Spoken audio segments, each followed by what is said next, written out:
The date was July 27, 2016. In a quiet residential corner of Las Vegas, a city of dazzling lights and deep shadows, a line was crossed. A home invasion, a crime all too common, transformed into a homicide, an act of irreversible finality. The life of Lolita Budeo was violently extinguished that day.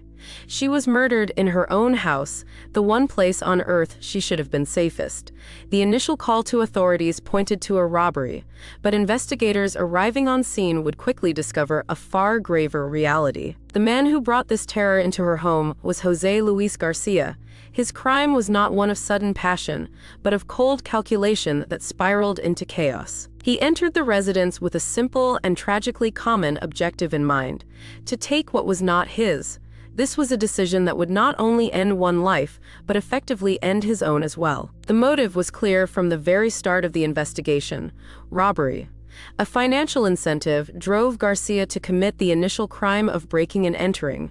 This fact would anchor the entire case, providing a clear, understandable reason for his presence at the scene. It was a crime born of greed, a desire for easy money that would ultimately cost everything. But the robbery escalated with devastating speed and brutality.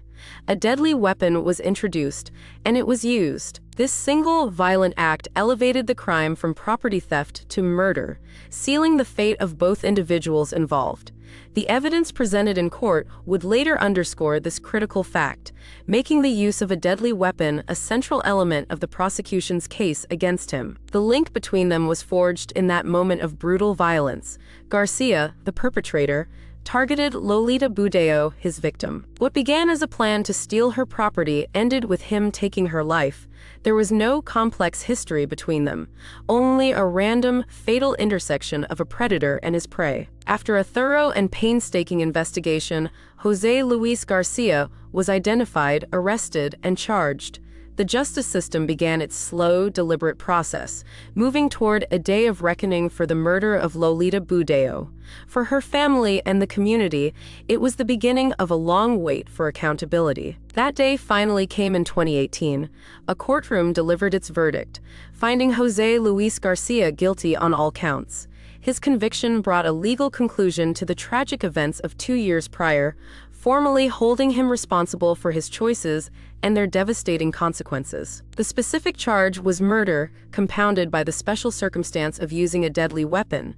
This legal distinction acknowledged not just the loss of life, but the violent and terrifying means by which it was taken. It was a critical factor in the eyes of the law, and one that would heavily influence his